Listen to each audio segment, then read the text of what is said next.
Committee will come to order. I'd like to begin this hearing by stating the Oversight Committee mission statement. We exist to secure two fundamental principles. First, Americans have the right to know the money Washington takes from them is well spent. Second, Americans deserve an efficient, effective government that works for them. Our duty on the Oversight and Government Reform Committee is to protect these rights. Our solemn responsibility is to hold government accountable to taxpayers, because taxpayers do have a right to know what they get from their government. We will work tirelessly in partnership with citizen watchdogs to deliver the facts to the American people and bring genuine reform to the federal bureaucracy. This is the mission of the Oversight and Government Reform Committee. Today's hearing is focused on the purpose and design of the huge information sharing apparatus being constructed to implement the Affordable Care Act. The hearing will examine who will have access to sensitive personal information, who will contribute data, how the government will protect this information, and why this information is necessary at all.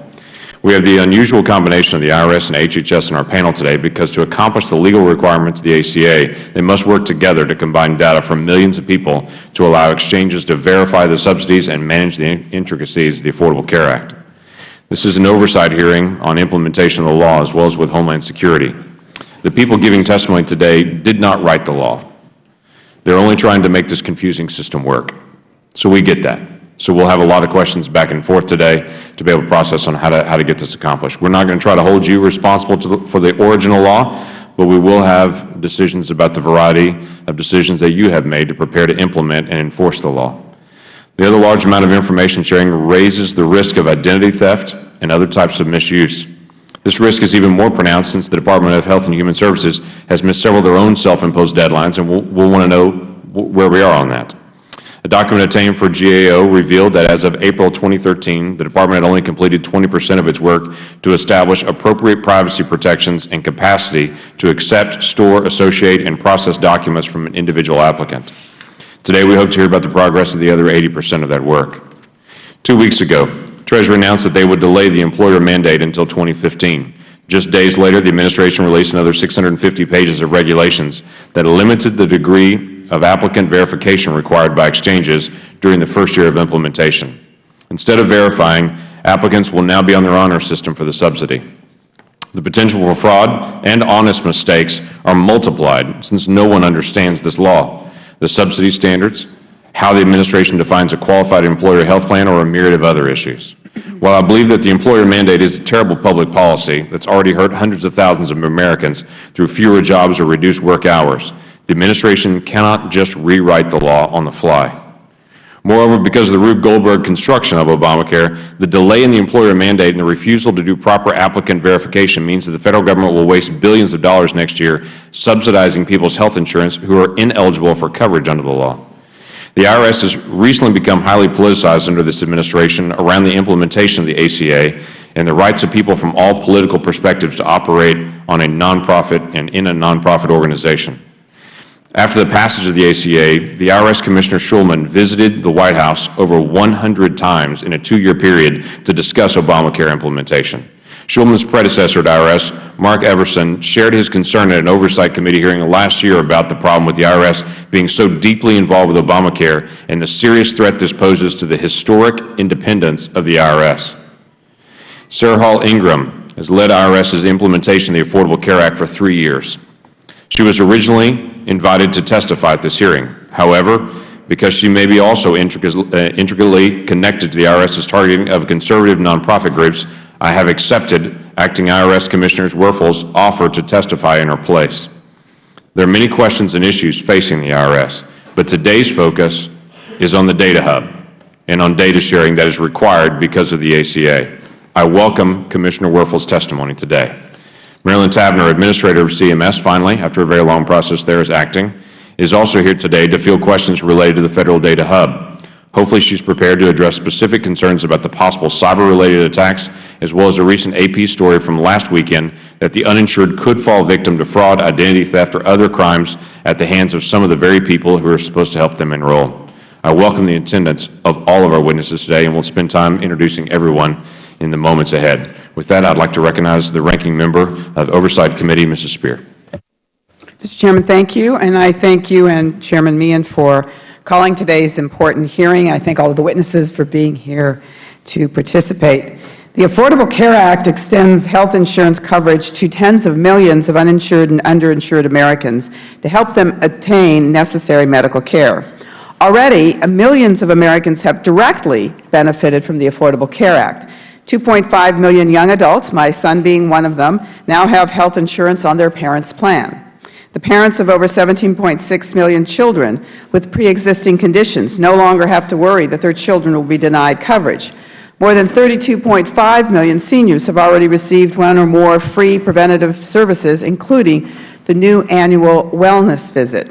Starting this October, millions more Americans will be able to easily compare and choose affordable private health insurance plans for the first time when health exchanges open in every state. Many low-income applicants will qualify for subsidies.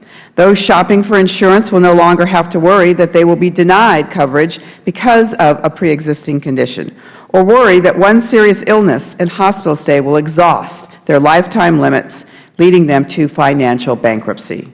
Some have speculated that Obamacare will not work, or at least that the October deadline might not be met. A June 2013 GAO report raised the issue of some missed deadlines, but ultimately concluded that implementation was feasible and on track. This is a welcome news, and I look forward to hearing from the GAO today on how the process is proceeding. I also would like to know what impact sequestration has on the ability of those who are supposed to implement the Affordable Care Act are being frustrated. The GAO also determined that CMS has developed contingency plans to be ready for unexpected developments so the exchanges will be able to open on schedule in October. HHS has long experience with complicated health systems involving sensitive personal information like Medicare, Medicaid, and Medicare Part D. Getting the healthcare exchanges up and running is without a doubt a highly complex undertaking, made more complicated by the decisions of many states to have the federal government run their exchanges, and it is unlikely to be perfect out of the gate. But no major program has launched without a few hiccups.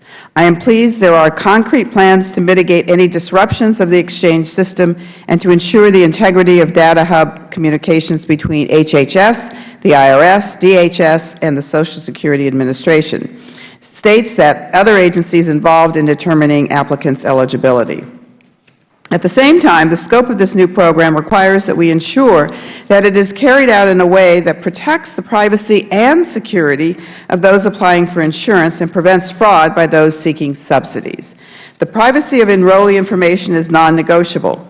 Legitimate concerns have been raised about whether the security structure of the data hub that CMS has put into place will be sufficient when the exchanges launch in October. Today, I hope to learn from these witnesses the actual details of efforts to ensure security and privacy in the data hub. I'm encouraged by Ms. Taverner's written statement debunking the notion that in pursuit of access to care, we have to sacrifice privacy. Such statements must be backed by action, and all parties to the transaction must have the same commitment. Mere promises are not enough, but we should also listen to the facts and not prejudge the efforts of thousands of dedicated federal and state employees working to make this law a reality. At the same time, I'm troubled by recent reports of the IRS's unintentional exposure of personal information submitted by organizations seeking tax exemption under Section 527 of the IRC. I am pleased that the agency moved swiftly to correct the situation when it was detected, but such privacy breaches are unacceptable and should not happen at all. Lastly, Mr. Chairman, I am concerned by the efforts of some to sabotage the implementation of the Affordable Care Act by making sweeping allegations about the theoretical potential for fraud and other possible failings. I hope this hearing today is not an attempt to do that. The purpose of this committee, as you have pointed out in your opening statement, is to conduct oversight of programs like the Affordable Care Act, to ensure that it is carried out properly, and to uncover waste, fraud, and abuse. I look forward to additional hearings over the next several years once we see the program actually in operation. I also hope Congress will not deny the funding needed to ensure that the exchanges and the data hub can operate in a safe and secure manner. In fact, I hope to learn from our witnesses today how sequestration and budget cuts have impacted their ability to implement the law and protect enrollees' privacy. The Affordable Care Act is the law of the land. It has been upheld by the United States Supreme Court. Now, Congress's duty is to oversee its implementation, not to seek to delay it or cause it to fail in its mission. Today's hearing is a distinct opportunity to address legitimate concerns with those lead agencies charged with bringing the exchange system to fruition. I look forward to their testimony. Now recognize the Chairman of the Homeland Security Subcommittee on Cybersecurity, Infrastructure Protection, and Security Technologies, Mr. Meehan. I thank the gentleman, and I thank the members of both committees who have participated in today's hearing. I thank the witnesses for their presence today, and all the members of the Subcommittee on Cybersecurity, Infrastructure Protection, and Security Technologies. This hearing comes at a critical time in implementing one of the key aspects of the President's health care law, the Federal Data Hub. It's not my intention to relitigate the Affordable Care Act at today's hearing, but rather to provide crucial oversight over the government's establishment of a Federal Data Hub. As a result of the Affordable Care Act, the Department of Health and Human Services is building an enormous data sharing network between state health insurance exchanges and numerous Federal agencies. The purpose of the data sharing hub is for the government to determine whether Americans who enter the exchange are eligible to do so. As the Chairman of the House Homeland Security Committee's Cybersecurity Subcommittee, we've looked extensively at the access to and management of personally identifiable information by the Federal Government. I don't need to explain to this committee or to our witnesses or to the American public from where our concerns emanate. We've witnessed all too recently how sensitive information can be mismanaged by the Federal Government. We've seen how cyber attacks from adversarial nations who seek to infiltrate our country's military and intelligence information have breached our most secure networks. We have watched as thieves have stolen our top innovators' intellectual property. We have witnessed America's financial services institutions succumb to barrages of attacks by those who wish to do our nation and our very life harm. These are the institutions that have the best in the form of protections at this point in time. FBI Director Robert Mueller said that the cyber threat will be the #1 threat to our country, a remarkable thing to be said. NSA Director Keith Alexander called the loss of intellectual property through cyber espionage the greatest transfer of wealth in history. And former Secretary of Defense Leon Panetta said the cyber attacks could shift from espionage to destruction, the very ability to get inside this network and to destroy the ability for it to communicate at all if it is not a secure system. And the Director of National Intelligence, Jabe Clapper, has said that potentially disruptive and even lethal technology continues to be technologies are developed and implemented before security responses can be put in place. This is the best of our systems. I would like to see how this system is set up to protect against those kinds of threats. These are serious people that are talking about these issues. We've been charged with securing the most critical data in the world. And although no one could certainly make the argument that the personally identifiable information of millions of Americans is just as critical and critical to our nation's data security. Javelin Strategy and Research found that 12.6 million Americans are victims of identity theft each year. And a February 2000 study of the Center for Strategic and International Studies found that 85% of government and private sector network breaches took months to be discovered. Price Waterhouse estimates that 1/3 of breaches come from employees. We are going to literally have thousands, 22,000 estimated alone, navigators just in the state of California. With over 20 million Americans estimated to enter into the exchange over the next 5 years, this leads to the questions which must be answered at today's hearings. Are you ready? Does CMS have the tools in place to secure the information for over 20 million Americans? Who and how many will have access to this information? How do we ensure competence in those who have access? I have grave concerns about the ability to establish sufficient security in this massive, unprecedented network by October 1st. That's just 75 days away, when our most secure networks are being breached every single day. Every sector, every agency, every industry concerned with security will tell you they're only as strong as the weakest link. I hope that our panel today can allay some of these concerns, but I fear that our government is about to embark on an overwhelming task that will at best carry an unfathomable price tag and at worst place targets on every American who enters the exchange. I look forward to hearing from you today, and I yield back my time. I now recognize the Chairman of the full Committee for Oversight and Government Reform, Mr. Issa. Thank you, Mr. Chairman, and thank you for holding this important hearing. As my colleague from California, Ms. Spears, said, Obamacare is the law of the land. What she didn't say is sequestration is the law of the land, and both were signed by this President.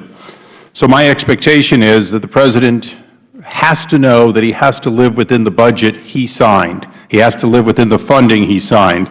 That the cost overruns that CBO now knows are in Obamacare. It's going to be balanced to it's going to be nearly balanced to it's going to be a $1 trillion train wreck is coming. But that's not the subject today. The subject today, quite frankly, is the privacy of the American people and the accuracy of the data and waste, fraud, and abuse. I have less confidence in today's hearing for only one reason. A key witness, Sarah Hall Ingram, who has 3 years of full-time experience since the passage of the bill, in some inexplicable way finds herself unable to be here while I'm uniquely offered her boss. And I appreciate the Commissioner being here, but that's unheard of. Time and time again, this committee has asked for Cabinet officers only to appropriately find somebody beneath that person who is able to answer our questions. So today we're going to have the top boss and his 65 days and probably his 55th appearance on Capitol Hill to answer questions. And I appreciate his presence, and I'm not trying to belittle the technical staff to be with him. But it goes to the root of this is a program so grand and so great that it pales Medicare in its shadow. It pales Medicaid in its shadow. And that's what we're dealing with. The data of every American potentially will be transferred or will be transferred. Now let's understand that. It's not being transferred to one place. In the cyber world, you have to look at every end tentacle. Somebody at some station somewhere in Chico, California, is going to have an outlet to the California Exchange that is going to ultimately be connected to that data. So although the IRS might be able to put the database in an acceptable system and transfer it, who are they transferring it to? Ms. Spear mentioned CMS. I think also the Chairman mentioned it. CMS. Now, this committee has recent experience. CMS is the organization that sent $15.5 billion to the State of New York in compensation excess of Federal law. And then, when we approached them, they wanted to phase it out over time. Well, they were overpaying vast amounts of money to the State of New York, to New York institutions owned and operated by the State.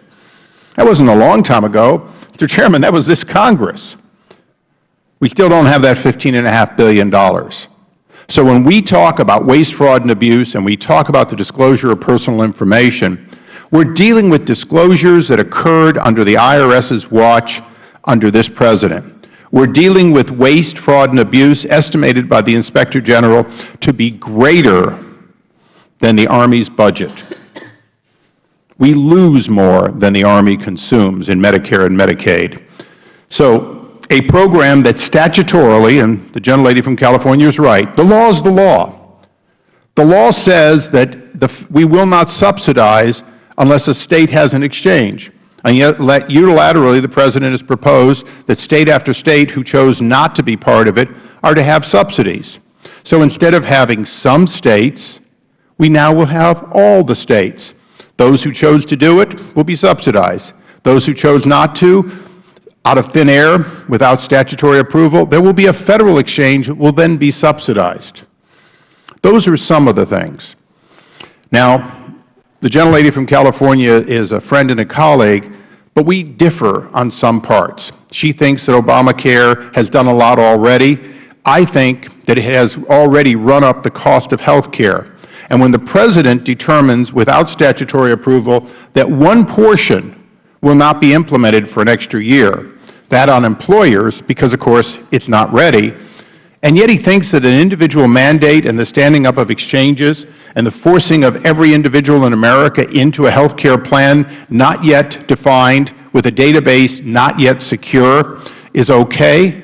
I've got to tell him, I have doubts not about if Obamacare will someday be ready, if all the bugs can be worked out, but with no pilot and no consistency of the legislation to the actual implementation, I've got to tell you, we're at least a year further out on not just the President's slowdown, but on the entire program. And I think today we're going to see exactly that the plans are there, but the pilot and test and, if you will, proof of concept being tested with those thousands or hundreds of thousands of terminal access points that could be what the chairman from Homeland Security said, that weak link need to be tested. I look forward to hearing all of the testimony and particularly the questions as to the weakest link, and I yield back.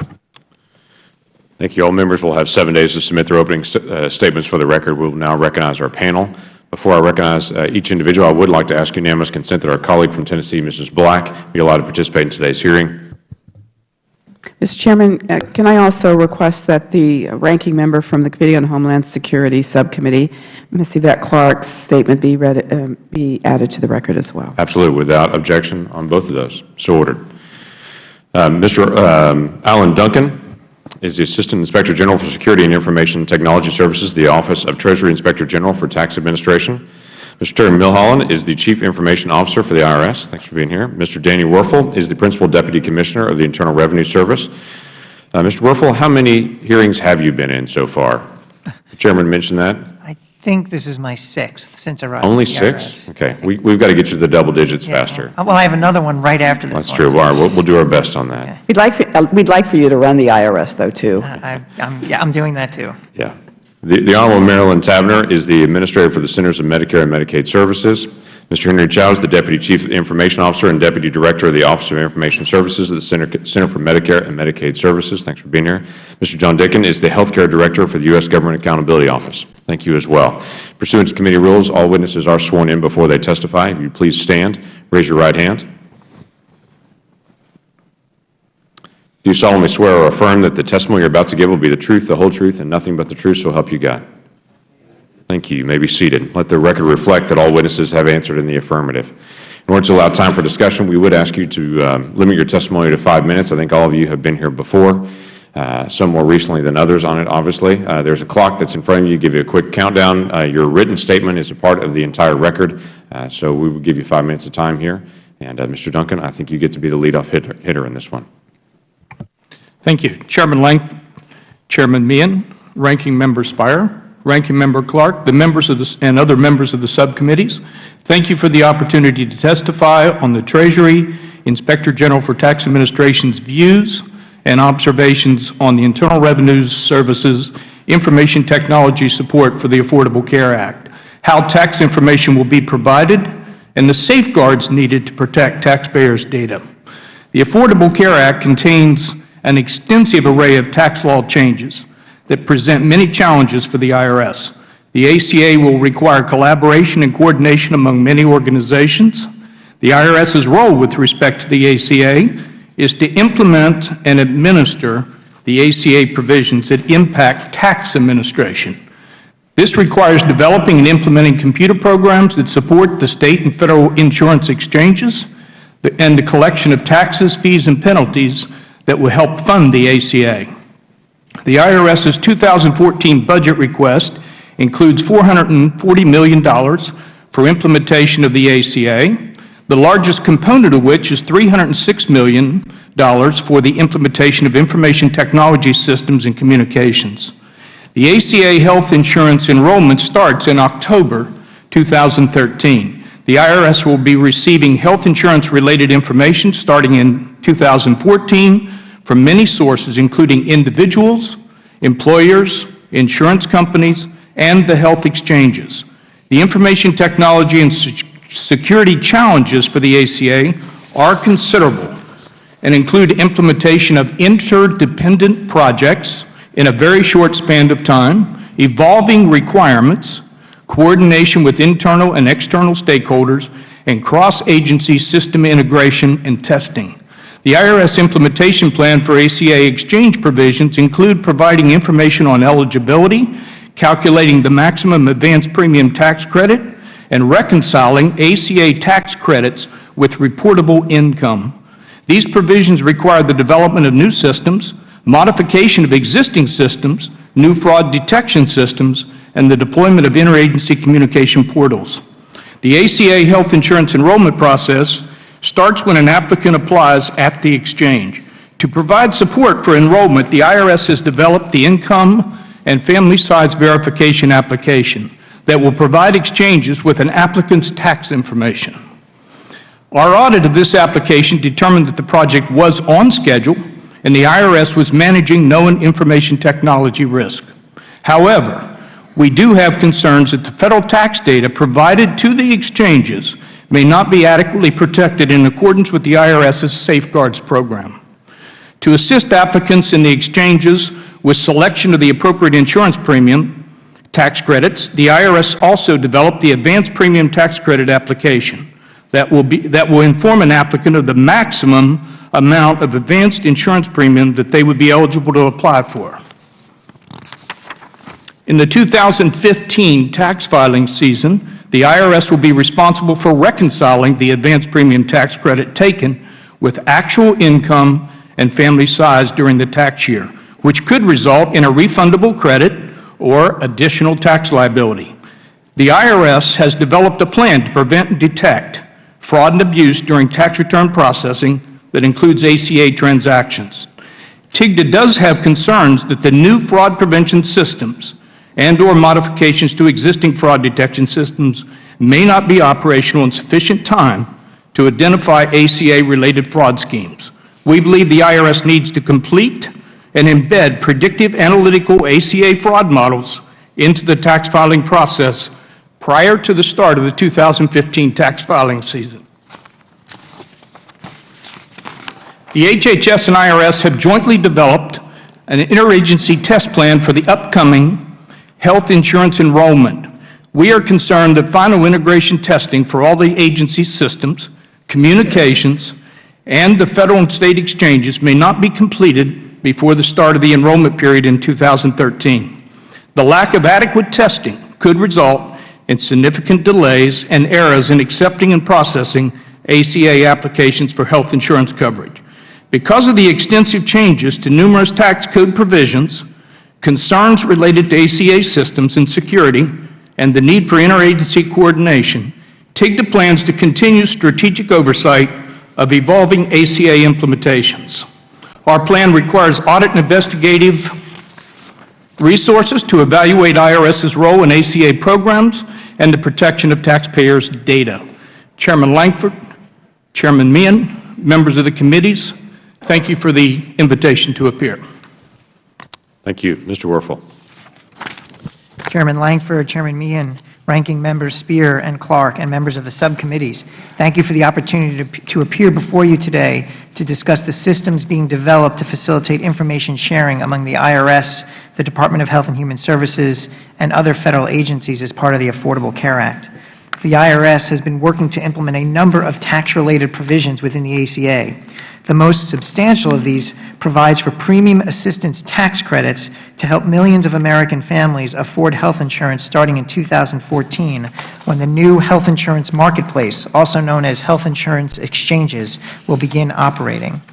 To properly administer ACA provisions such as the Premium Assistance Tax Credit, the IRS, HHS, and other federal agencies will need to share individuals' personal and financial information. For example, the marketplace will need federal taxpayer data to help verify individuals' eligibility for the tax credits. Upon request, the IRS will provide income, family size, and filing status information from recent tax returns. Separately, the IRS will provide a support service to compute the maximum advance premium credit based upon inputs from the marketplace. The ACA designates HHS as the conduit for information being shared with the marketplace. The taxpayer data supplied by the IRS will be transmitted over secure, encrypted channels to the HHS Data Hub, which was developed to facilitate these data transfers. Our ability to share data with HHS is being brought about through new systems and services that our Information Technology Division has been developing. We are on target to have these systems ready when open enrollment in the marketplace starts on October 1 of this year. Last month, we completed systems development and also finished interagency testing with HHS and the Centers for Medicare and Medicaid Services. Performance testing of these systems will continue through the summer. It is important to note that information sharing under the ACA will be done against the backdrop of very strong confidentiality protections that have been long part of the tax laws. In general, Section 6103 of the Internal Revenue Code prohibits the IRS from sharing tax return data with anyone outside the agency. Over the years, however, Congress has created a series of narrow exceptions to the restrictions in Section 6103. For example, the IRS is permitted to disclose tax return information to other federal agencies and to state tax authorities to facilitate efficient tax administration. The ACA provides a specific exception to Section 6103 for information sharing activities that the IRS will perform under the statute. The IRS is already well positioned to ensure the safety and security of the data being shared under the ACA, given the long-standing experience we have in overseeing the transmission of data to federal and state agencies. The IRS Office of Safeguards has the responsibility for monitoring the nearly 300 federal and state agencies that currently are permitted to receive tax return data to ensure they are complying with strict safeguarding requirements we impose on them. To prepare for data sharing under the ACA, the IRS has been collaborating with HHS and other agencies on the processes and written agreements needed to protect personal information, including tax return data. Among our collaborative efforts, the IRS and HHS have entered into a computer matching agreement, or CMA, which details the operations of the data exchanges and various disclosure restrictions and other requirements. Just this week, the CMA was signed by both agencies and transmitted to the Treasury Data Integrity Board for approval. After approval by Treasury and HHS, it will be transmitted to Congress for the required notice period and be effective when open enrollment begins on October 1. The IRS is subjecting the health insurance marketplace and state agencies seeking tax return data under the ACA to significant data protection requirements.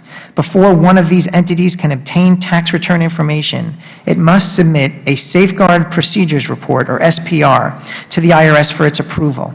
This report details the steps that the entity has established or plans to take to protect the confidentiality of the tax records it will be handling.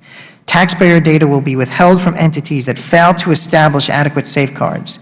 The IRS will provide a list of entities with approved SPRs to HHS by October 1.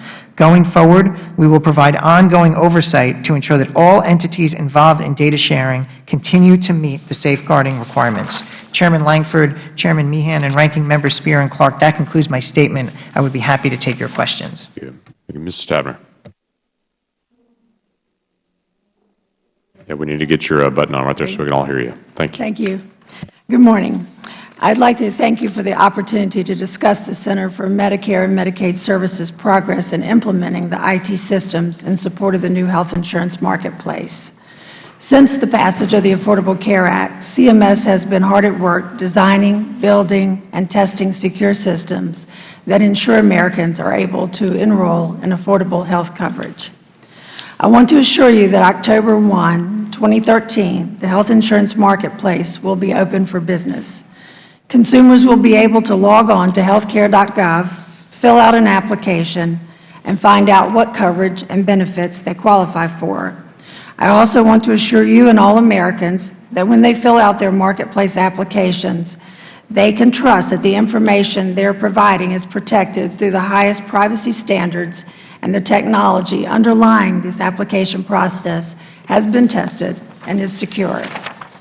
I want to quickly walk you through what we're building, how it works, and what data we are storing. I know there's been some confusion about the marketplace its IT system, and how data will be used. I want to make 2 points clear. First, while the Marketplace application asks for some personal information, such as name, address, Social Security number, and date of birth, the Marketplace application never asks for personal health information, and the Marketplace IT systems will never access or store personal health information beyond that which is routinely used when applying for Medicaid.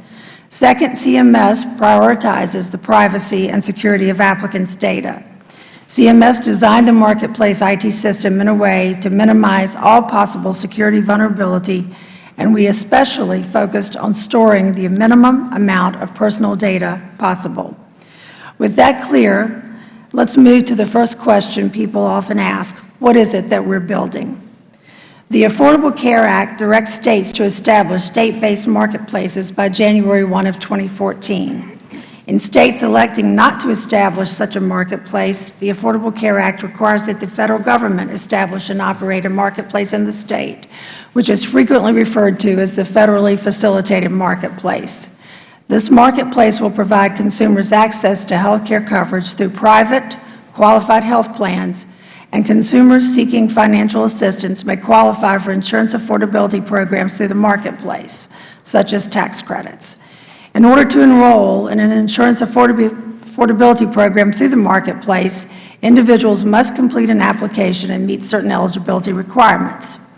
To fulfill these functions, federally facilitated and state-based marketplaces are developing eligibility, redetermination, and appeals IT systems. These IT systems are similar to what private issuers, Medicare Advantage issuers, and state Medicaid agencies currently use to carry out the same functions.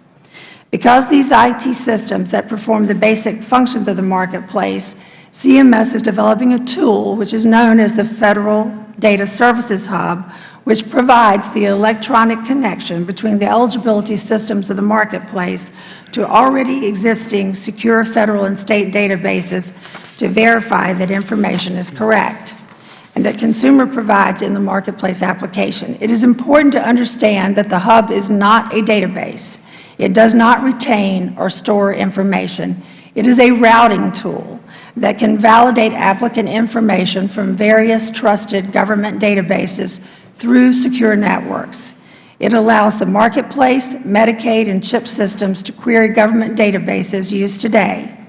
The hub will only query the databases necessary to determine eligibility for specific applicants.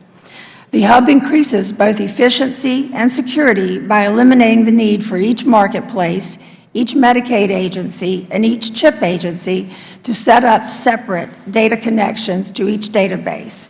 We know that vulnerability increases when the number of connections to a database increase. That's why we created the hub.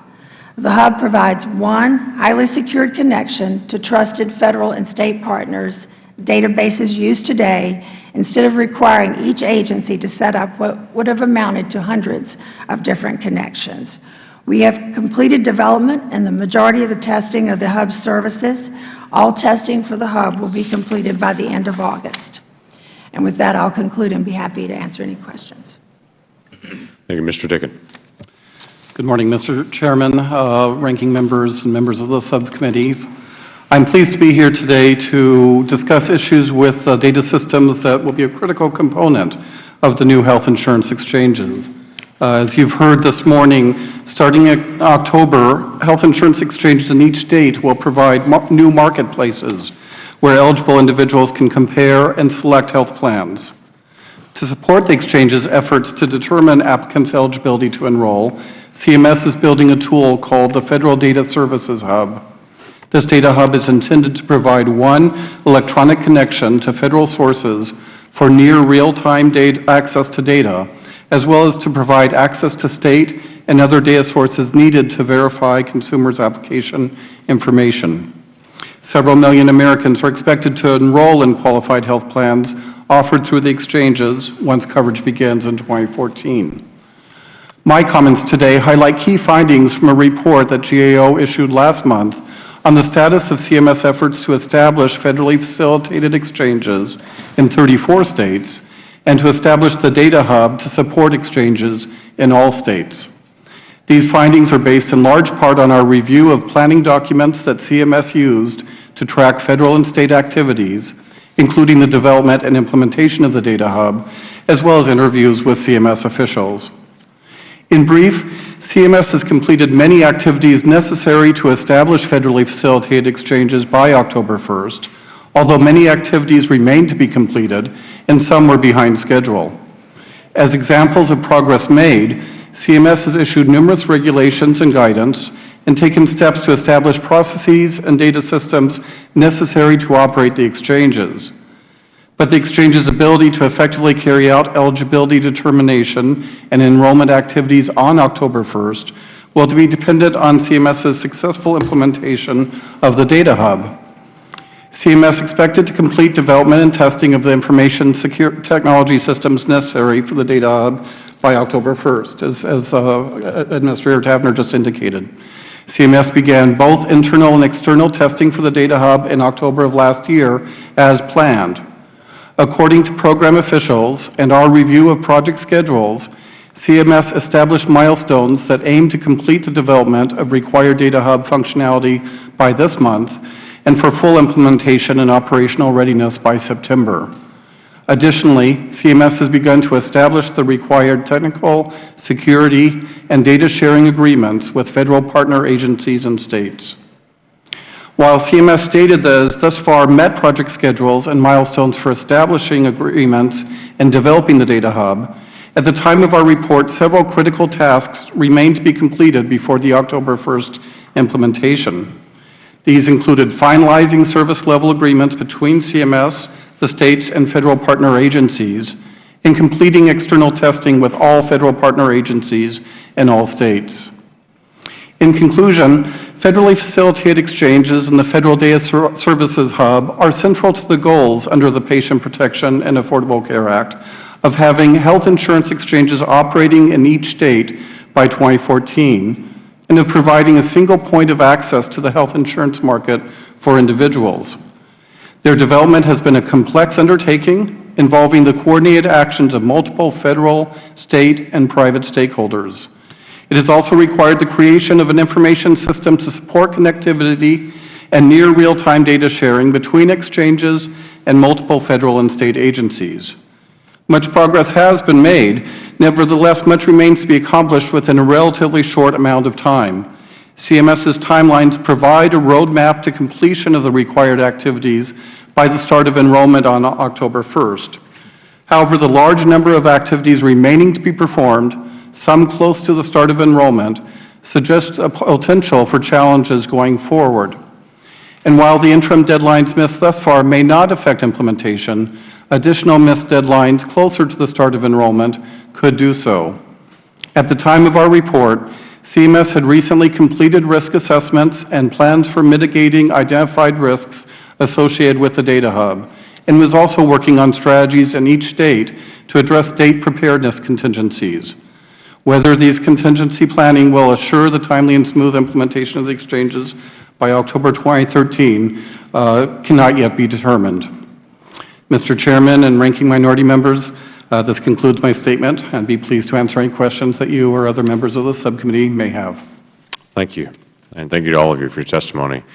Can anyone state to me the section of the ACA that outlines the Data Hub? So this massive undertaking started from what within the law?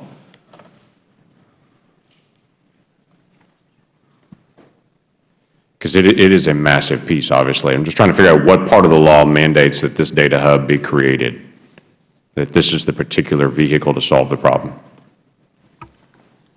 Mr. Chairman, I'll take a cut at that. It's the requirement to exchange information between agencies.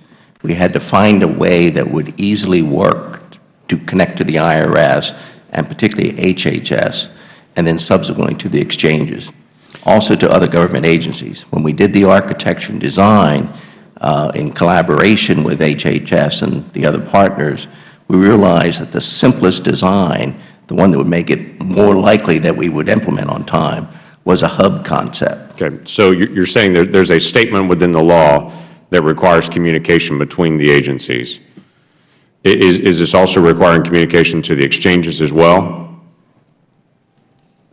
I will let HHS answer that specifically, but I believe the answer is yes. Okay. Does anyone know on the section of the law where this comes from?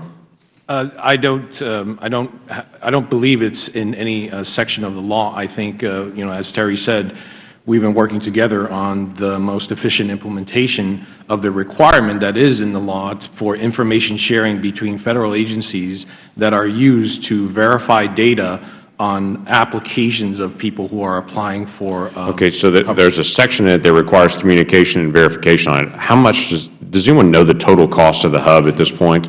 I mean, we've got 2 contractors that are working on it. Every agency has now started engaging. We have all these agreements for computer matching. Every state is also engaging in it. So we've got a line that's in the law somewhere that says we need to verify. How much does this cost so much? I think that there are several line items within the hub, but the total picture, as GAO reported, is about $394 million that CMS has budgeted and obligated for the various contracts to build the capabilities for the marketplace. Okay, and then we've got several different pieces here. We have the data hub, obviously connecting all the agencies there. We're saying information is not stored at the data hub. Mr. Dickin referred to it's almost done in real time, I believe. It was a statement that was made there. Is it really real time it's done, or are we batching all these reports? The vast majority of the design is for real-time responses and real-time requests to get the data. So exchange hits the hub, makes the query, comes back seconds later, or does it come back hours later? That's what I'm trying to figure out on it. The service level, the batch schedule here. The service levels agreement, for example, with IRS is between 5 and 8 seconds. Okay, that's terrific. What about the caching of information? So when the request is made, how long is the cache to be able to hold on to that information as it's going through the process? The caching, and I put quotes around that, is kind of loosely used. When an individual is applying for the marketplace and they begin to enroll or request enrollment via the online application, they can pause and save that application into what we call My Account. And that's on the marketplace system side. Okay, so that is stored information. So in the data hub, you're saying the caching is the best way to do this over here. So how long is the cache in the data hub section of it? It is a consumer, when it comes to the application and their data, it is a consumer elected quote-unquote caching of information saved in their My Account. In the hub, the time to live is very short. If there's no request and response match, that data is then removed. So we're talking 10 minutes, 20 minutes, an hour, somewhere through there? Within minutes. Okay. All right, then let's go on the consumer side. We're talking about My Account because that is where stored data is located. Give me an example of some of the fields. Ms. Taverner's mentioned a couple of those, Social Security, birth date and such. What are some of the other fields that are there? Names of household members, address, the requirement to supply valid Social Security numbers. Ethnicity, is that included as well? I believe there are race and ethnicity. Okay. So home address, is there a phone number that's included in that? Yes. Email address? Yes, contact information. All of it, just have the questions about employer-sponsored coverage. Is that included in that part as well? Yes. Just questions about just some of the background on it. Veteran status? Yes. Family members, you mentioned that. Does it just list out family members or list out the details of the family members? I think when we examine the verification and determination of eligibility for premium tax credits in conjunction with IRS, and also examine Medicaid and CHIP eligibility, there are some information that's used for different programs. Okay, let me run through several here. Indian tribe, tribal member is listed there. Yes. Pregnant, would that be a question that be asked, or? It depends on a series of what we call a pattern of answers that would indicate that might be a question associated with obviously female would be one of those, I would assume, in that pattern. I would think so. Okay. But it could be a household member that is not the applicant, but that's mostly used for Medicaid. But that is a possibility that's in there. Applicant income, request of that? Yes. Disabled, would that be listed as part of it? Disability, no. Okay. All right, so then this information is gathered and it's stored how long? For once the enrollment is established, via the My Account. So the My Account set up, that information stored in that section, stored how long? It is stored for as long as the person is seeking access to affordable care and wants to enroll via the marketplace. Okay.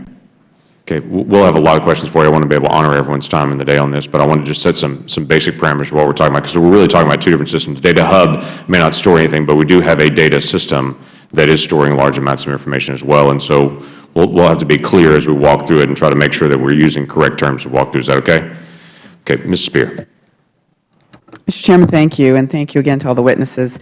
3 issues: privacy, security, fraud. That's what we're focusing on today. Let me start with Mr. Werfel and ask you a question about privacy.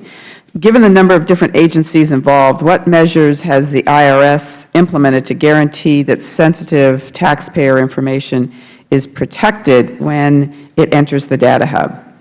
Well, thank you for the question. As I mentioned in my opening statement, we have a long-standing process because the tax code has previously allowed for, in certain situations, the IRS to share taxpayer information to federal and state agencies. So over time, we've built a very robust process that we're leveraging for the manner in which we'll share information under the ACA, which created a new exception under the tax code. That process is anchored around what we call a safeguard procedures report. And essentially, if you are to receive taxpayer information from the IRS, then you have to have an approved safeguard procedures report in place that IRS, and it's a very robust set of requirements. IRS reviews and approves that procedures report, or SPR, and then we monitor and do like on-site visiting to make sure that they're complying with those procedures that they outline. They deal with things like record keeping, restricted access, employee awareness about the sensitivity of the information, internal inspections to make sure that the procedures that are in place are robust, disposal of records when they're no longer needed, making sure that only those records that are used are needed. So it's we have, as an example, just to give you a sense of how robust it is, just the template for what a state agency or federal agency, or the hub in this case, would need to fill out is 61 pages. And that's just the template of what's required. So really, we have a very robust set of requirements that are well battle-tested over the years. We go through a robust process to review it, and then we do on-site monitoring to make sure that the agency involved, whether it's the hub or a state agency or another federal agency, are making good on their commitments. Is there any penalty if they somehow have it breached? Well, there are ongoing reviews that are done by Inspector General, as an example. There can be severe penalties for willful breaches. What the Inspector General, I can let Mr. Duncan speak to that, usually do is determine whether the breach was inadvertent or willful. And if it's inadvertent, then they would issue some type of report that would establish new sets of requirements that we may need to do to make sure that such inadvertent disclosures don't occur again. If it's willful, they may refer to the Justice Department for potential prosecution. It just depends on the circumstances. Okay. Now, I'm going to jump first to fraud, then I'll come back to security, because in my mind, security is the issue here. In terms of fraud, the chairman had referenced that there's, in effect, an honor system in place. And while that may be the case, because you're self-attesting to it, it's an honor system with consequences, is it not? If, in fact, you say you make $40,000 a year and are eligible for a premium credit, when it comes tax time the following year, if you really made $150,000, that subsidy has to be returned to the coffers of the United States taxpayers. Is that not true? Generally, if I could have a second to explain. So there are a couple of important things about the fraud and error risk associated with the ACA. First, what's happening when the individual enters the marketplace and seeks a premium tax credit, the system is set up so that any funds that they may be eligible or not eligible for because they're trying to defraud the system don't go to the individual. They go to the insurer. So the individual can try to penetrate the system and gain money, but they're not going to get money. The money is going to be sent to the insurer. They're going to get health care. They're going to get health care. And they might get more affordable health care than they're otherwise eligible for. And at the back end, when they're reconciling, it may be that they were eligible for too much, when we see what their actual income is when they file their taxes, and then they'll owe potentially some more money. It may be that we didn't determine they were eligible for enough. But what that will mean in that case is they've been paying in to this process, to the exchange, too much money than they should have. So we're only reimbursing them the cash that they've already paid in. Now, there is... I'm running out of time, and I want to get, thank you, to the more critical issue. I believe that the hub has a bullseye on it, and that the potential for it being hacked is great. And while there's been testing that has been undertaken, does testing mean that we've allowed, high school computer science whizzes to try and hack into the system? No, Congresswoman. The testing involves security professionals with predefined security protocols that are embedded in automated procedures that, for example, to try to penetrate the system and to emulate a potential hacker, as well as it scans for poor quality of code development with big holes in it so that people can actually infiltrate the system. And it also includes examining audit procedures and the ability to log access to the system and provide the traceabilities that auditors need in order to see who has been accessing what data with the correct roles and permissions. All right. My time has expired. Thank you, Mr. Chairman. Mr. Meehan. Thank you, Mr. Chairman. And I want to jump off of what the gentlelady from California said about this looking at it from the security perspective, and also to talk about it from the perspective of what the Chairman said. And this is not a partisan effort to try to go put you on the spot. And I also appreciate that you're the people that are trying to implement this, but also have grave, grave concerns about the scope of information that is being put together by this system that you put together because, was required just to make it work. And I've been struck by the observations of numbers of people who are outside the organization as well. So I know you, Ms. Havner, have discussed that you're trying to take the minimal amount of information that is necessary, but what is necessary to make the system work has been discussed by Stephen Parente, University of Minnesota, who studied perhaps the largest consolidation of personal data in the history of the Republic. Do you dispute that? One thing I would remind the committee is that currently we are used to storing and having personal information on large numbers of individuals, such as in the Medicare program, in the Part D program. We take it very seriously, and we go through the highest security and privacy protections. I know you take it seriously. The question is whether you're prepared to have this information protected against the kind of and scope of probes that are taking place in the real world today. I'm going to read some observations from some people who, this National Insurance Exchange System will be the largest IT system ever created in our history, and they're not sure how it will work, and they cannot assure the security of this very private data. They are extensive government data sharing systems that lack information security and offer easy access to hackers, identity thieves, and others interested in surreptitiously gaining access to private information. This was Tulia Brass from the Citizens Council for Health Freedom. Nothing like this has ever been done to this complexity or scale, and with a timeline that puts it behind schedule almost before the day it was the ink was dry. This is Richard Howard, who's an advisory firm, the Gartner firm. This is Jim Spatz, a senior advisor at Manet Health Solutions. As crunch time is coming, they're just muddling through and figuring out shortcuts. It might not be elegant, but this is how they're trying to make the law work. These are the observations of some of the people who are outside the system observing it. Are they accurate? Congressman, I would refute that to say no, because CMS has vast experience. For example, there are nearly 50 million Medicare beneficiaries, and we have databases and systems that operate in an architectural and technical pattern very similar to what the marketplace requires, including, application for enrollment, processing eligibility verifications, checking various sources of data, allowing for people to come back in to report life-changing circumstances, working with SSA to remove them when we receive a date of death notice. I think all of this operations at a very, very super scale level in healthcare, CMS has applied this experience to the marketplace program. Would you, I understand what you're trying to do at CMS. Are you aware of what's going on today, quantum data too?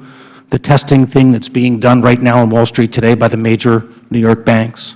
No, I'm not. Do you think that your system is more or less secure than that is being put together by the best banks in the United States?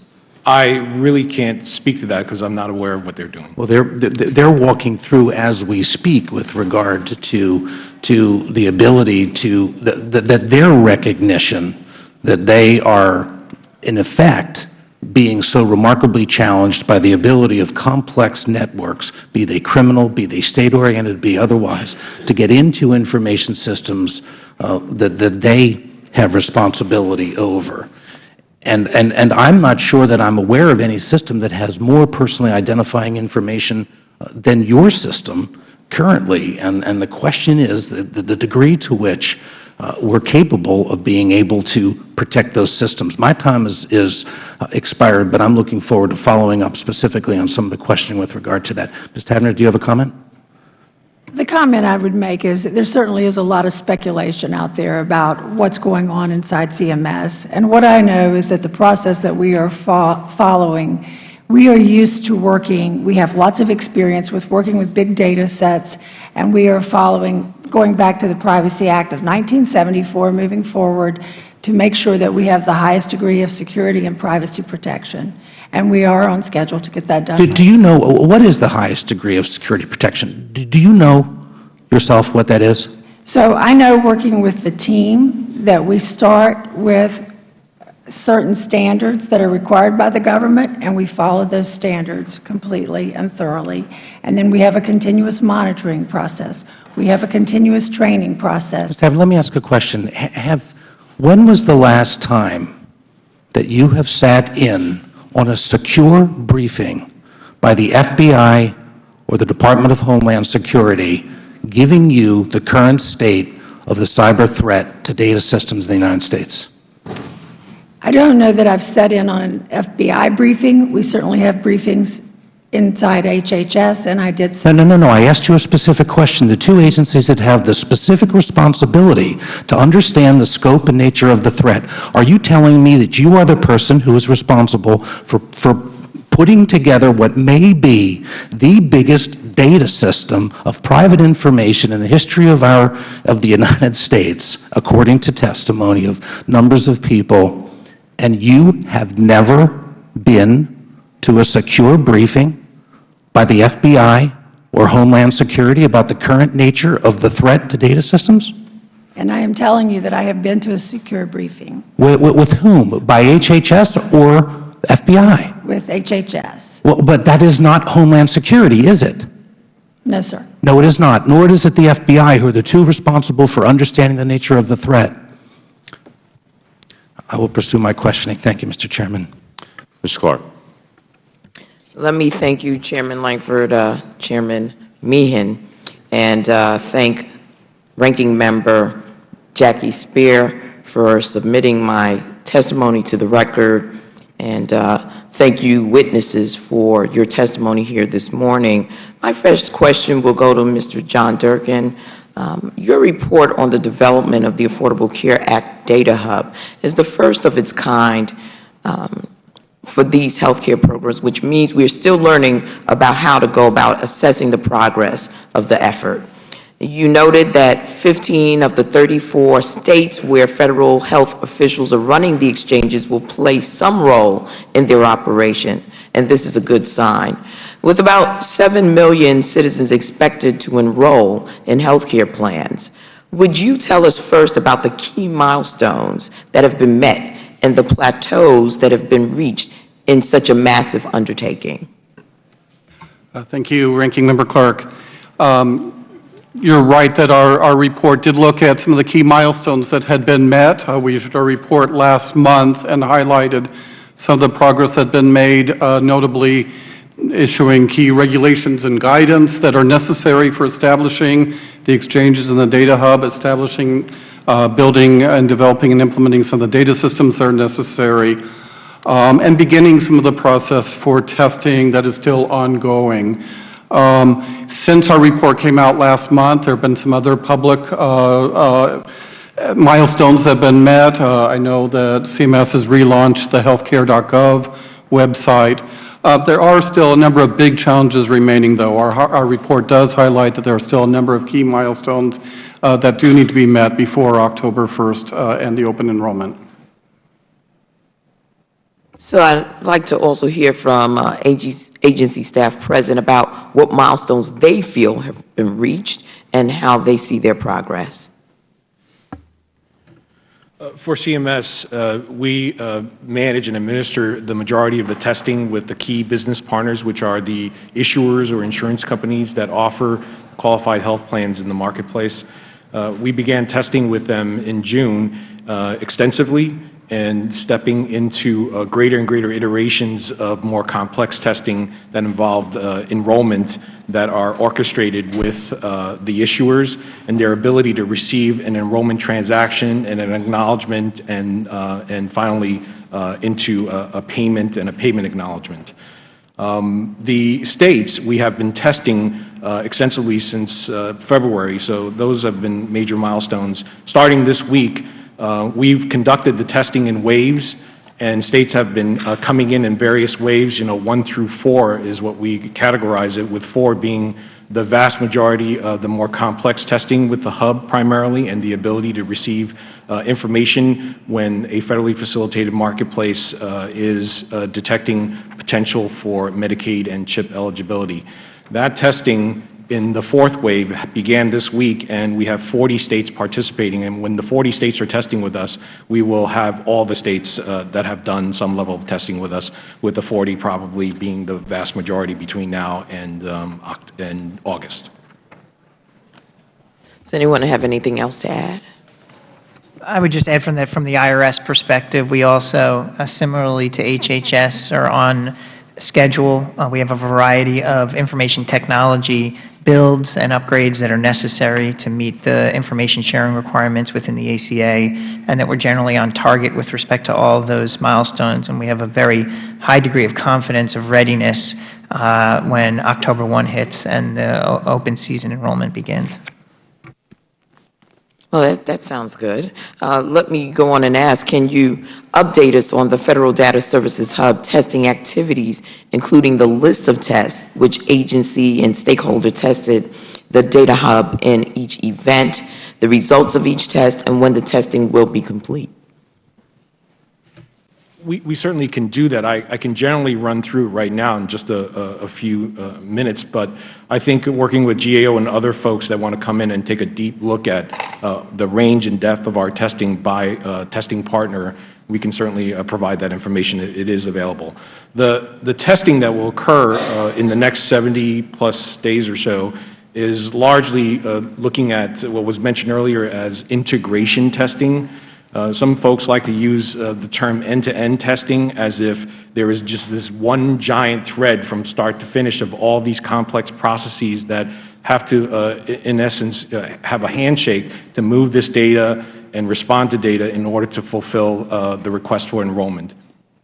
We are taking segments of that or hops of that process and testing the integration, for example, between IRS and the data hub with the marketplace systems, and the marketplace systems with the issuers. So that's just a very, very high-level example of how we break down that integration testing into those hops, and to look at the interfaces and the data flows that are necessary to support that business process.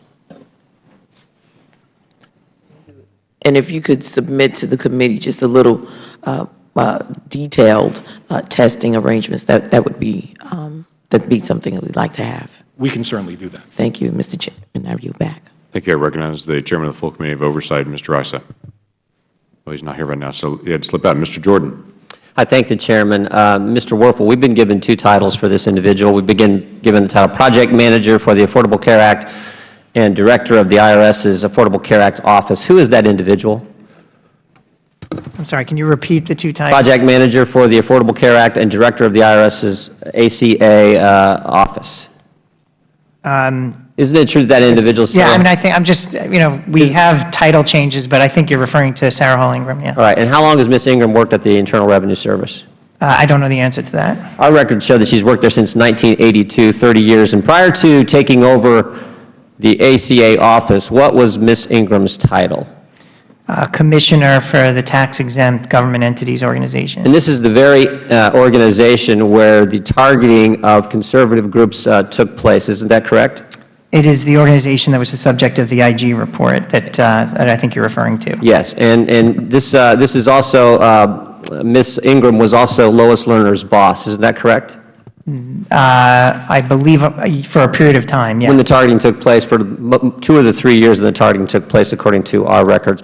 And isn't it true that Ms. Ingram was invited to be a witness at today's hearing? That is true, yes. And isn't it true that you called Mr. Langford and asked that she not come and that you come instead?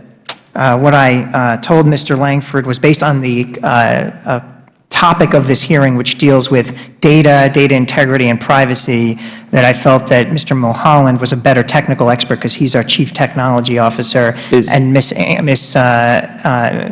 Hall Ingram does not deal as directly in the issues of data safeguarding. Is Ms. Hall Ingram in Washington today? Yes, she is. So there's no family responsibilities, no health concerns, no other reason why she couldn't be here today? I don't know about any of those situations personally. But to your best of your knowledge, she's a few blocks away today, right? Yes, she's at the IRS. Okay. And how long? And I know you've testified 5 times in front of this, or 6 times, I think you said, in front of various committees. But how long again have you been at the IRS? Roughly a month and a half. Okay. Coming up on 2 months. All right. We want to put on the screen here a couple slides, if we could. And just so this was a presentation given to the IRS Oversight Board May 2nd of this year. And then I want to go to page 5 because this relates directly to most of your opening statement, Mr. Werfel, where you talked extensively about 6103. But I want to read, it's maybe a little difficult. I'll read the second bullet point. The ACA added section 6103I-21 to authorize the IRS to disclose federal taxpayer information to exchanges, Medicaid, and CHIP agencies and their contractors to support income verification for ACA needs-based eligibility determinations. 6103 info is pretty important information. Isn't that correct, Mr. Werfel? Absolutely. Almost viewed as sacred, correct? Within the IRS, for sure. Yeah. In fact, you've used 6103 as a reason not to answer some of my questions I've asked you in some of those previous appearances you've had in front of this committee. And most of your testimony dealt with it. In fact, there's a story in yesterday's Washington Examiner where this was breached, and a political figure had personal information, donor information, that went public according to the Inspector General. So this is important stuff. Do you know who happened to, do you know who gave this briefing to your Oversight Board on May 2nd, 2013, Mr. Werfel? I don't know, but I'm assuming you're going to tell me. Yeah, we are. Who do you think it is? Can you hazard a guess? If you would allow me, I think we can get to some of the points you're trying to raise. I'm not going to dispute that Ms. Hall Ingram is not integrally involved in our ACA work. No, wait. What you just said a few minutes ago, maybe a minute and a half ago, was you were the person best equipped to answer our questions, even though the chairman invited Ms. Hall Ingram. And yet Ms. Hall Ingram is the very person who gave this briefing talking about 6103 information, which you highlighted in your testimony as being so darn important. So the very lady who's doing the oversight briefing to the Oversight Board, who we wanted to have come talk about this information, making sure taxpayer information was confidential, gave that briefing, you called up Chairman Langford and said, no, I don't want her to come. I'll come instead.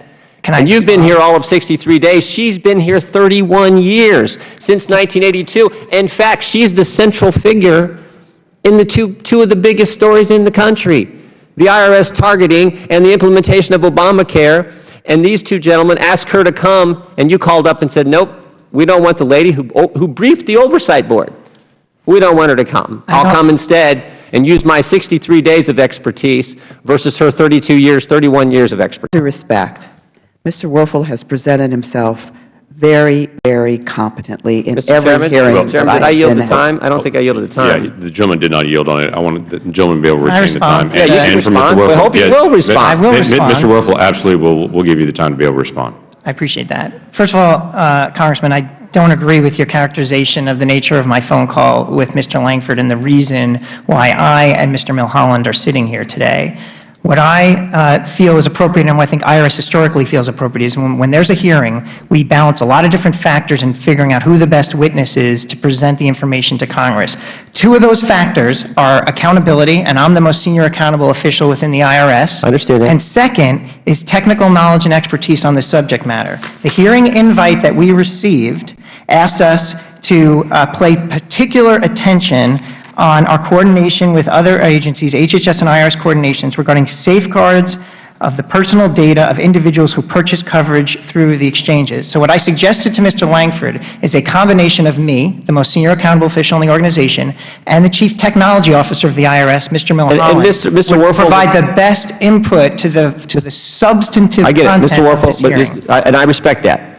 But if I could, Mr. Chairman, we have the minutes, we have the meeting notes from that presentation given by Ms. Hall Ingram. She's knowledgeable on these issues. I'm saying Mr. But Milholland let me is more just read. knowledgeable. Just let me read. Well, if he's more knowledgeable, why didn't he do that briefing? So let me ask you, here's what it says. Ms. Ingram discussed the security and safeguard programs that the IRS has in place regarding sharing of data among its partners.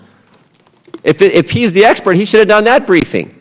And frankly, the chairman didn't ask for Mr. Milholland. They asked for Ms. Sarah Hall Ingram, who's head of the Affordable Care Office at the IRS.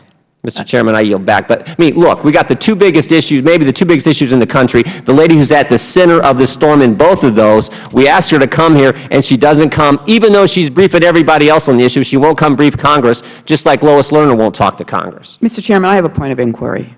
Yes, ma'am. We have a 5-minute limit per member. Mr. Jordan just exceeded it by 1 minute and 48 seconds. This is a hearing on evaluating privacy, security, and fraud as it relates to ACA, and this entire questioning was whether or not a particular individual should have been here versus the head of the agency. If we are going to conduct this hearing, Mr. Chairman, as a witch hunt— It's not a witch hunt, Mr. Chairman. Hold on. Would the gentlelady yield? No, the gentlelady has time. Hold on. then I will object. I want this to be an oversight hearing by this committee. You have shown great leadership in this committee. I believe that what we should be doing is looking at where the holes are in terms of making sure the ACA is effective as it is rolled out, where the resources need to be employed, where there may be loopholes, where there are issues that we have to address. And that's what I hope this hearing will continue to do. There are multiples of those. Mr. Chairman? I'll yield to the gentleman. I would just ask unanimous consent to enter the meeting notes from the very meeting Ms. Hall Ingram briefed the IRS Oversight Board, specifically this sentence. Ms. Ingram discussed the security and safeguard programs the IRS has in place regarding the sharing of data among its partners, including those for ACA programs. End of story. Yeah, without objection. The time period is obviously at the discretion of the chair. There have been a couple of members that have gone over by a couple of minutes, some as long as 2 minutes, actually, so far in our time period. We are going to try to honor the 5-minute time period, but I've always been fairly loose on that with members on both sides. That if there's an appropriate question that's going on and they want to give an appropriate response, and Mr. Werfel, I do want you to still have time to respond to Mr. Jordan's question that it ended with, if you choose to be able to do that as well. We did have an interchange. We had multiple conversations on that. I was very respectful of your position. You obviously have a difficult spot. You're walking into the middle of a lot of issues with IRS. This is one of several in a moving target. I did express to Mr. Werfel that I felt Mrs. Ingram seemed to be, as we're looking at the flow chart, the best person to be there. Obviously, Mr. Milholland has a crucial role in the data transfers on that. Mr. Chow has an incredible role in this from the HHS perspective and what's happening.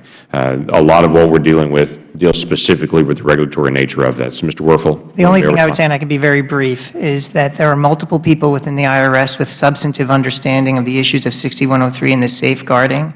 You have two individuals right now, one that's the accountable official and one who's a subject matter expert on the issue, and we're here and ready to answer any substantive questions you have on these matters. Yeah, we will continue to press on with that. Mr. Cardenas, you're recognized.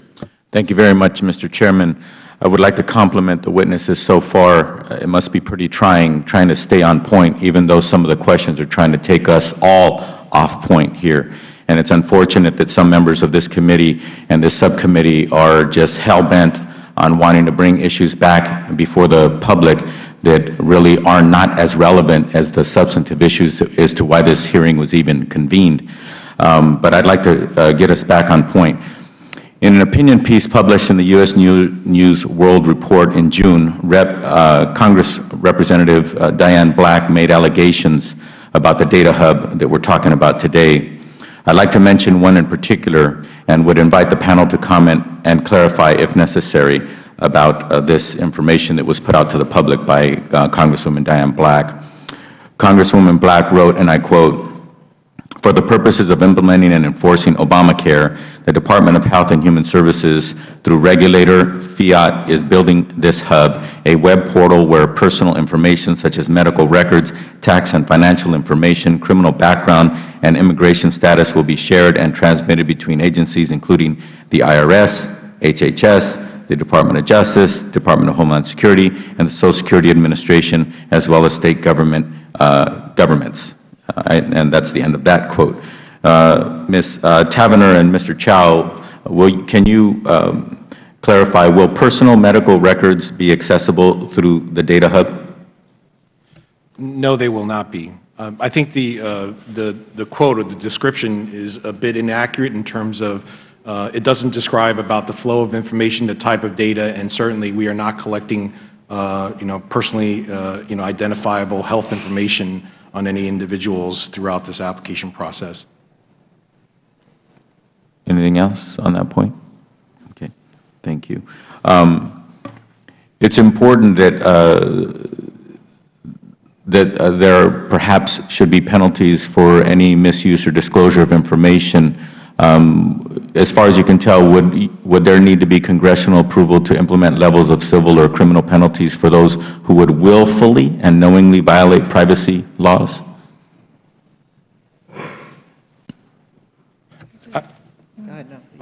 I'll also defer to IRS for their piece. I think for us there are already civil and monetary kind of penalties under U.S. code that govern access to federal systems, of which we do apply that. Specifically to this application process, I'm not aware of anything that has changed with that in the application of those civil monetary penalties under U.S. code. So I can certainly get back to you with more specifics on that. Mm-hmm. Thank you. And I was just going to reinforce that by saying that the protections that we're putting in place on the data are leveraging longstanding existing procedures that are in place, including penalties and approaches working with the Inspector General that we have long-term experience with, because as I mentioned earlier, this is not the first time that the law has contemplated sharing taxpayer information from the IRS out into other federal agencies and other state agencies. And so we have a strong track record of robust processes, and those are going to be leveraged here. Are they getting better, those processes, as technology changes and as we have to defend ourselves from attacks? I'll answer that from the point of view of the IRS. We use a defense in depth and breadth concept. That is, whatever the access controls might be. For example, there are 8 levels of protection as you come into the IRS electronically.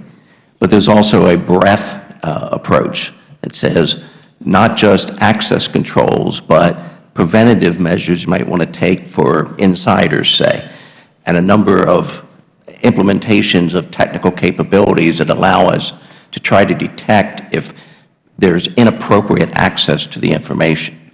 So these same kind of practices we pass over to our safeguards group and particularly provide our cybersecurity experts from information technology to assist them in their safeguard reviews. So those reviews that take place outside of the IRS have the best technical support that's available to the IRS, in which we've built what we believe is I'll say, a best in civil government approach to information security.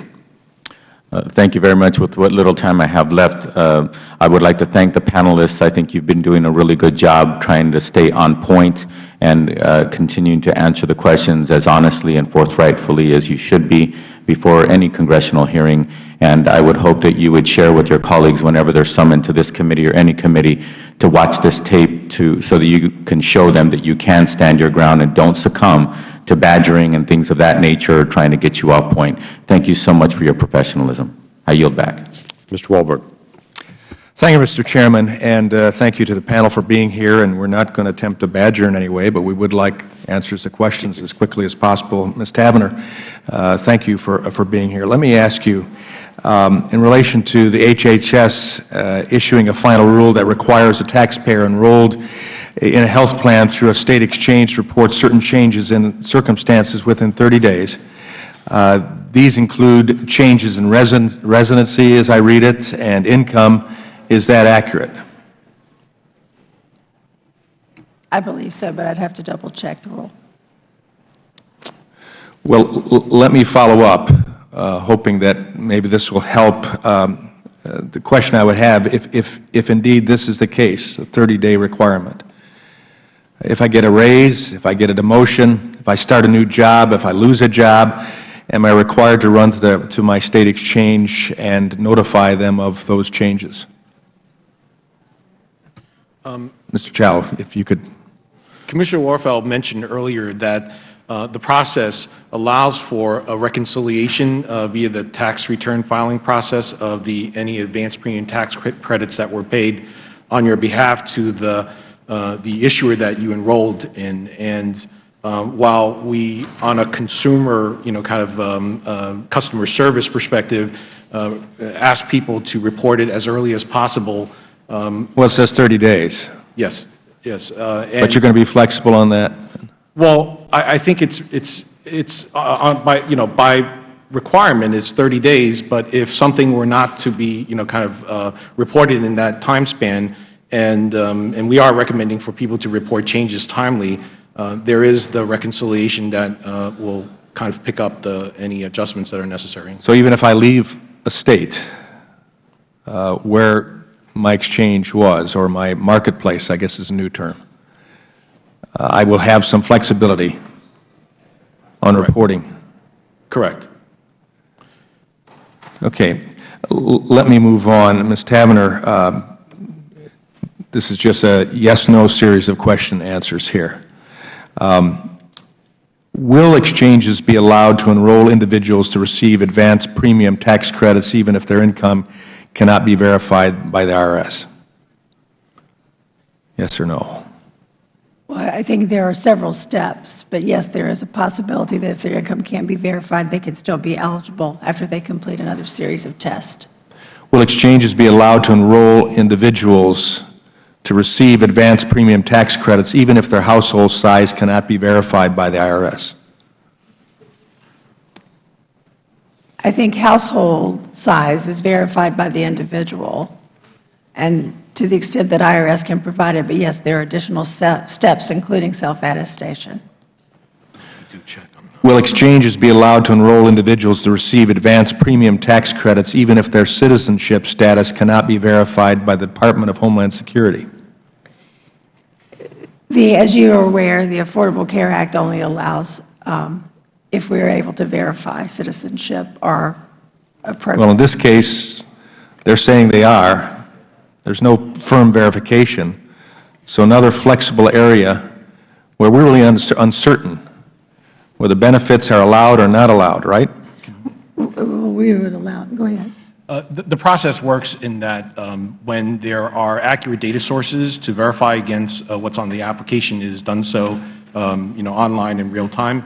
There are cases in which when data and information is not necessarily in synchronization with what the person is reporting as the household, we have a step in the process whereby they move into an inconsistency period in which we have eligibility support workers It's a complement of almost like customer service reps that will work with you to identify, other means to verify, your household size, your income.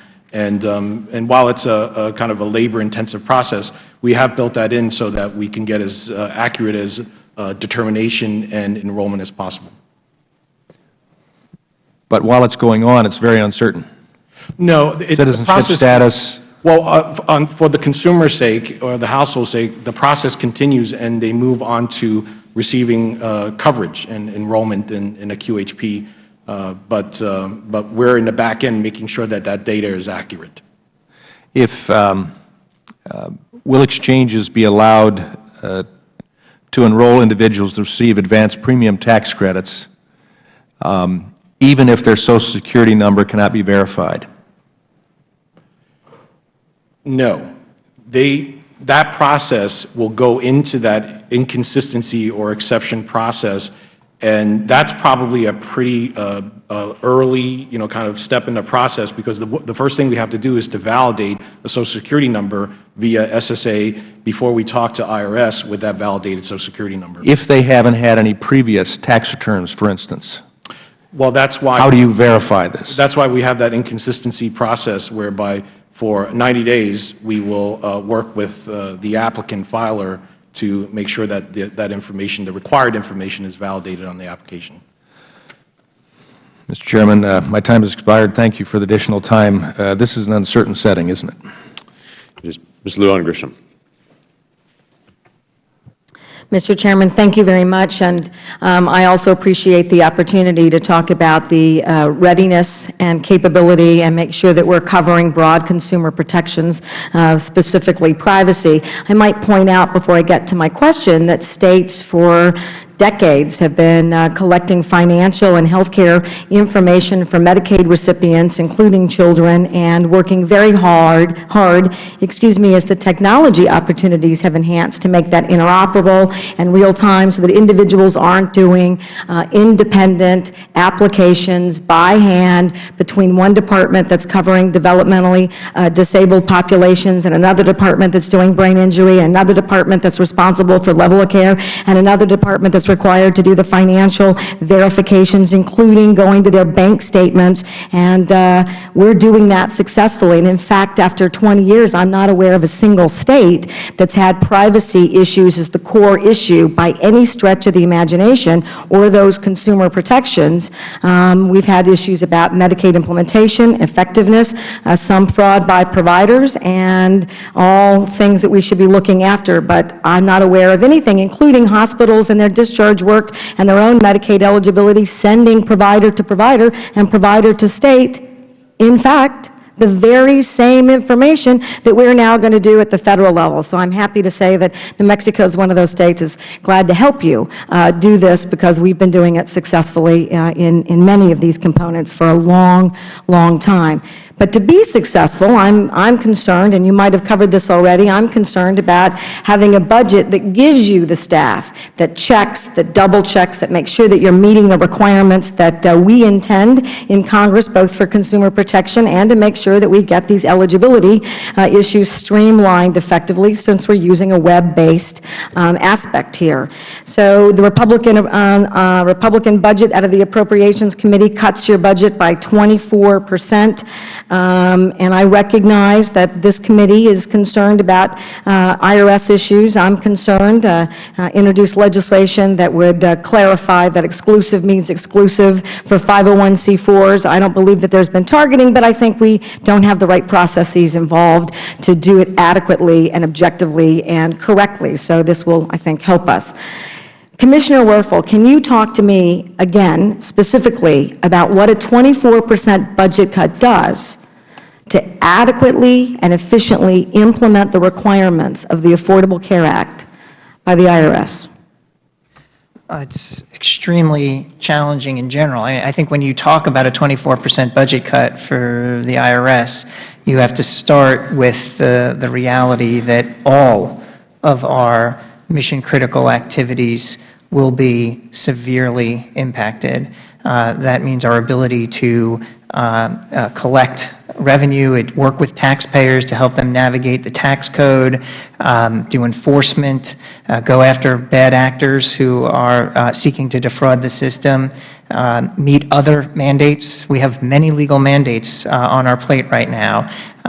We have work that we're doing under a law that's called FATCA that deals with disclosing information that's in offshore accounts that's unreported.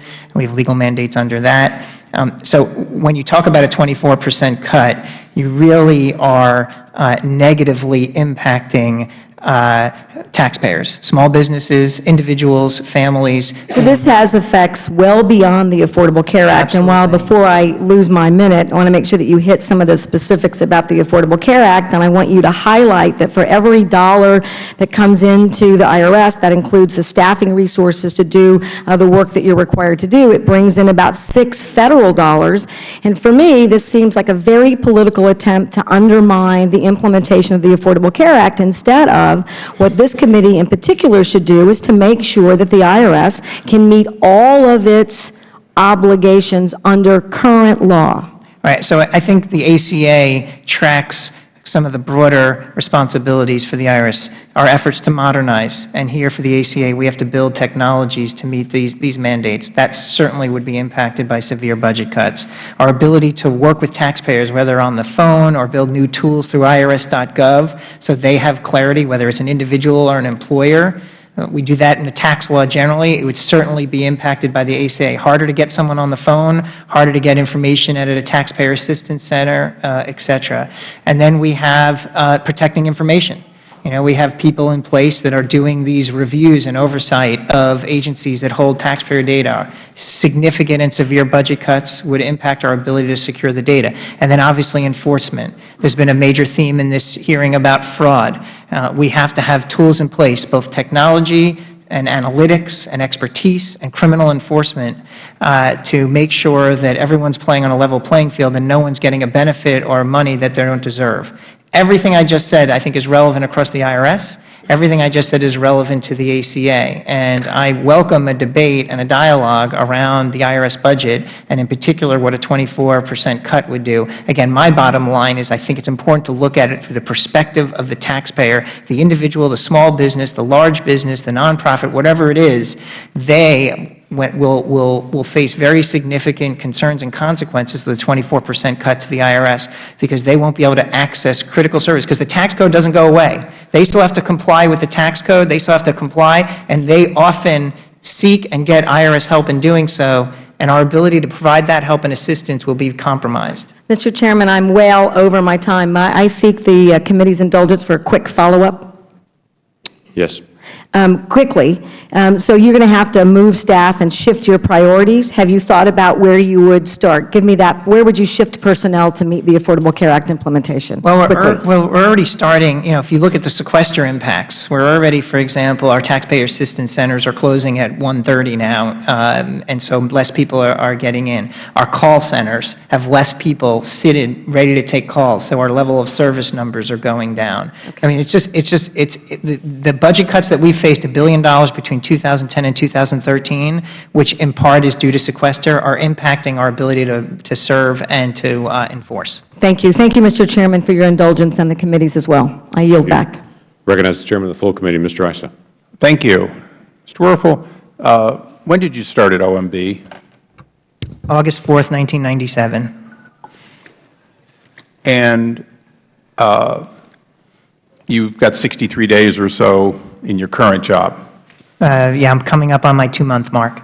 And so you were in a key position to work with the President, quite frankly, during the discussion leading up to his offering and signing what became known as sequestration, right?